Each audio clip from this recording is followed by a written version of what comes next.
परीक्षित की मृत्यु के पश्चात उनके पुत्र जन्मेजय ने अपने भाइयों के साथ कुरुक्षेत्र में दीर्घ काल तक चलने वाले यज्ञ का अनुष्ठान किया। उनके 3 भाई थे, श्रुतसेन, उग्रसेन और भीमसेन। वे तीनों उस यज्ञ में बैठे थे। इतने में ही देवताओं की कुतिया शर्मा का पुत्र सारमेय वहां आया। जन्मेजय के भाइयों ने उस कुत्ते को मारा। तब वह रोता हुआ अपनी माँ के पास गया।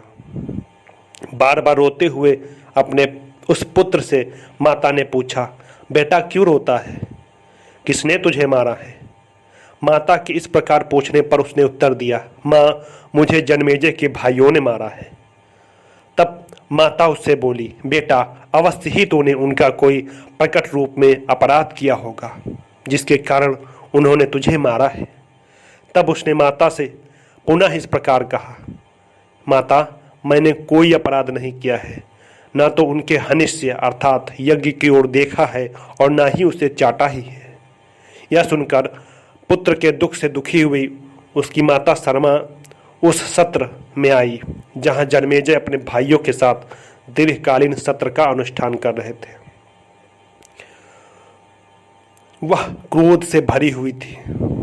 उसने जन्मेजय से कहा, मेरे इस पुत्र ने तुम्हारा कोई अपराध नहीं किया, ना तो इसने भविष्य की ओर देखा और ना ही उसने इसे चाटा ही था, तब तुमने इसे क्यों मारा? किंतु जन्मेजय और उसके भाइयों के पास शर्मा का कोई उत्तर नहीं था। तब शर्मा ने उनसे कहा, मेरा पुत्र निरपराध था तो तुमने इसे मारा है, अतः मैं तुम्हें श्राप देती हूँ कि तुम्हारे ऊपर अकस्मात ऐसा कोई भय उपस्थित होगा जिसकी पहले से तुमने संभावना नहीं की होगी। देवताओं की कुतिया शर्मा के इस प्रकार श्राप देने पर जन्मेजय को बड़ी घबराहट हुई और वे बहुत दुखी हो गए। उस सत्र के समाप्त होने पर वे हस्तिनापुर में आए और अपने योगी पुरोहित की खोज करने में जुट गए। पुरोहित के ढूंढने का उद्देश्य यह था कि वह इस शाप से मुक्ति पा सके जिससे उनका मन शांत चित्त हो सके। एक दिन परीक्षित पुत्र जन्मेजय शिकार खेलने के लिए वन में गए। वहां उन्होंने एक आश्रम देखा जो उन्हीं के राज्य के किसी प्रदेश में विद्यमान था। उस आश्रम में श्रुतश्रवा नाम से प्रसिद्ध एक ऋषि रहते थे। उनके पुत्र का नाम सोमश्रवा था। सोमश्रवा सदा तपस्या में ही लगे रहते थे। परीक्षित कुमार जन्मेजय ने महर्षि श्रुतश्रवा के पास जाकर उनसे पुत्र सोमश्रवा को पुरोहित बनाने के लिए मांगा। राजा ने पहले महर्षि को नमस्कार करके कहा, भगवान, आपके ये पुत्र सोमश्रवा मेरे पुरोहित हों।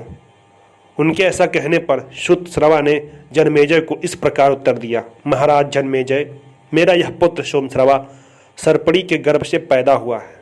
यह बड़ा तपस्वी और स्वाध्यायशील है। मेरे तपोबल से इसका भरण पोषण हुआ है। एक समय एक सर्पणी ने मेरे वीर्य को पान कर लिया था, अतः उसी के पेट से इसका जन्म हुआ है। यह तुम्हारी संपूर्ण पाप कृत्यों का निवारण करने में समर्थ है। केवल भगवान शंकर की कृत्या को यह टाल नहीं सकता है। किंतु इसका एक गुप्त नियम है, यदि कोई ब्राह्मण इसके पास आकर इससे किसी वस्तु की याचना करेगा तो यह उसे उसकी अभिष्ट वस्तु अवश्य दे देगा। यदि तुम उदारता पूर्वक इसके इस व्यवहार को सहन कर सको अथवा इसकी इच्छा पूर्ति का उत्साह दिखा सको तो इसे अवश्य ले जाओ। श्रुतश्रवा के ऐसा कहने पर जन्मेजय ने उत्तर दिया, भगवान, सब कुछ उनकी रुचि के अनुसार ही होगा। फिर वे सोमश्रवा पुरोहित को साथ लेकर लौटे और अपने भाइयों से बोले, मैंने इन्हें अपना उपाध्याय अर्थात पुरोहित बनाया है। ये जो कुछ भी कहे उसे तुम्हें बिना किसी सोच विचार के पालन करना चाहिए। जन्मेजय के ऐसा कहने पर उनके तीनों भाई पुरोहित की प्रत्येक आशा का ठीक ठीक पालन करने लगे, उनकी प्रत्येक आज्ञा का पालन करने लगे। इधर राजा जन्मेजय अपने भाइयों को पूर्वोक्त आदेश देकर स्वयं तक्षशिला जीतने के लिए चले गए और उस प्रदेश को जीतकर अपने अधिकार में कर लिया।